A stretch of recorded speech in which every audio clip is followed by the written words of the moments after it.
అన్న ఎక్కడి నుంచి వచ్చారు? నేను Erragadda incharge, Hyderabad general secretary DCC. Erragadda అన్నారు కాబట్టి సో ముఖ్యంగా జూబ్లీహిల్స్ నియోజకవర్గం కాబట్టి సో ఎట్లా ఉన్నది పరిస్థితి? బీఆర్ఎస్ వాళ్ళు ఏమో 10 సంవత్సరాల అభివృద్ధి చెప్తా ఉన్నారు, కాంగ్రెస్ పార్టీ రెండు సంవత్సరాల అభివృద్ధి, 10 సంవత్సరాల అభివృద్ధి వర్సెస్ 2 సంవత్సరాల అభివృద్ధి అని చెప్పేసి తేల్చుకున్నారు అని చెప్పేసి కేసీఆర్ చెప్తా ఉన్నారు. సో మీరేం చెప్తారు?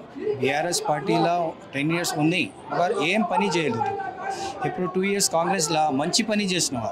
ఫస్ట్ ఇది వైట్ రేషన్ కార్డ్ లేదా 13 yearsలో లేదా వైట్ రేషన్ కార్డ్ వచ్చింది, భారీ క్షామలు వచ్చింది, అండ్ బస్ ఫ్రీ ఉన్నాయి, ఇది లైట్ 200 rupees ఉన్నాయి, గ్యాస్ ఉన్నాయి, చాలా స్కీమ్స్ ఉన్నాయి కాంగ్రెస్ వచ్చిన తర్వాత. ఇది మంచిగా ఉన్నాయి. జూబ్లీహిల్స్లో నవీన్ యాదవ్ 100% విన్, మంచి మెజారిటీలో వస్తుంది.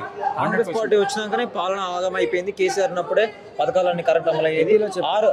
6 పథకాలు అట్టర్ ఫ్లాప్ అయిపోయినాయి, ఒక 2 మాత్రమే అమలు అవుతా ఉన్నాయి, మిగతా ఏది కూడా ఇంతవరకు ఇంప్లిమెంట్ కాలేదని చెప్పేసి చెప్తా ఉన్నారు. మీరేం చెప్తారు? మంచిగా చేసినావా 2 yearsలో? ఇది కాంగ్రెస్ పార్టీలో చాలా స్కీమ్ ఇచ్చేసినావా? చాలా ఫస్ట్ ఫ్రీ బస్ ఉన్నాయి, గ్యాస్ ఉన్నాయి, ఎలక్ట్రిసిటీ బిల్స్ ఉన్నాయి, వైట్ రేషన్ కార్డు ఉన్నాయి, ఆర్ భారీ చామల్ బి మంచి చేసేసినావా? ఇన్న ఫ్యూచర్స్లో మంచి ప్రాజెక్ట్స్ ఉన్నాయి కాంగ్రెస్ పార్టీలో. రాహుల్ గాంధీలో మంచి పని చేసినావా? రేవంత్ రెడ్డి సార్లా 2 years అయింది, తర్వాత 3 years బి అయినా ఉన్నాయి. 10 yearsలో రేవంత్ రెడ్డి కాంగ్రెస్ పార్టీలో ఉన్నాయి, మంచి పని చేస్తాయి. ఇక్కడ ముఖ్యంగా ఈ కరెంట్ బిల్ అయితే ఉందో 500 గ్యాస్ కావచ్చు, ఏమీ రావట్లేదు అని చెప్పేసి చెప్తా ఉన్నాం. వస్తుంది 500 గ్యాస్ ఉన్నాయి, ఎలక్ట్రిసిటీ బిల్ 500 రోజులలో మాదే ప్రభుత్వం రాబోతాం అనేది కాంగ్రెస్ పార్టీ ఓడిపోబోతుందని చెప్తాను. అంటే 500 రోజుల్లో మళ్ళీ బీఆర్ఎస్ ప్రభుత్వం రాబోతున్నది, కాంగ్రెస్ వస్తుంది కంపల్సరీ. 5 years కంటిన్యూలా 10 yearsలో కాంగ్రెస్ వస్తుంది. ఈ 10 సంవత్సరాల్లో ఎర్రగడ్డ డివిజన్ కావచ్చు, మాగంటి గోపీనాథ్ గారు ఏం చేయలేదు. ఇంకా ఏం చేయాలి ఆయన వచ్చిన తర్వాత? ఏం పని చేయలేవు ఆయన. ప్రధానంగా ఏం సమస్యలు ఉన్నాయి? ఇప్పుడు మంచి పని పబ్లిక్లా మంచి. Naveen Yadav Congress win, 100% win Congress.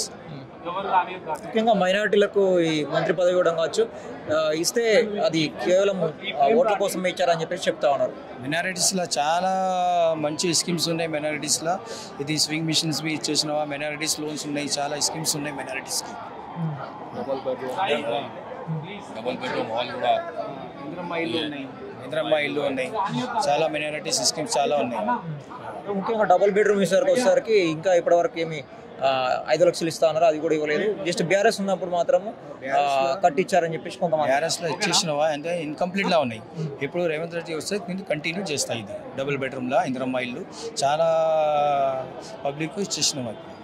अभी क्या है हल्लो थोड़े स्कीम जो है अभी निकलेंगे. अभी कांग्रेस को आके अभी 2 साल हुआ, 2 years हुए. अभी क्या है कांग्रेस को अभी स्कीम्स पूरा वो करने के लिए थोड़ा टाइम लगेगा, तो उसके लिए जो है अपने को जो है थोड़ा टाइम देना पड़ता है अपने को. कांग्रेस के लिए हल्लो जो है जो स्कीम्स निकलना है वो निकल रहे हैं स्कीम्स, तो हर कोई फ़ायदा उससे उठा रहे हैं. ये चीज़ है. तो आपका मैसेज करता हूँ जुबलीहिल्स के लिए. देखिए बहुत ही अच्छी मेजॉरिटी से आएंगे. नवीन यादव विन है जुबलीहिल्स में, और उन्होंने यहाँ के लोकल लीडर है, बहुत ही अच्छा काम कर रहे हैं उन्होंने, और पब्लिक की अपनी है. 40 years से उन्होंने यहाँ पर है, उनके फादर भी थे पॉलिटिक्स में, इन्हों भी है. बहुत ही अच्छा काम नवीन यादव साहब कर रहे हैं, और 100% उन्होंने विन रहेंगे. 100 फुल मेजॉरिटी से आएंगे. 50 to 60,000 से विन होंगे majority. Thank you so much.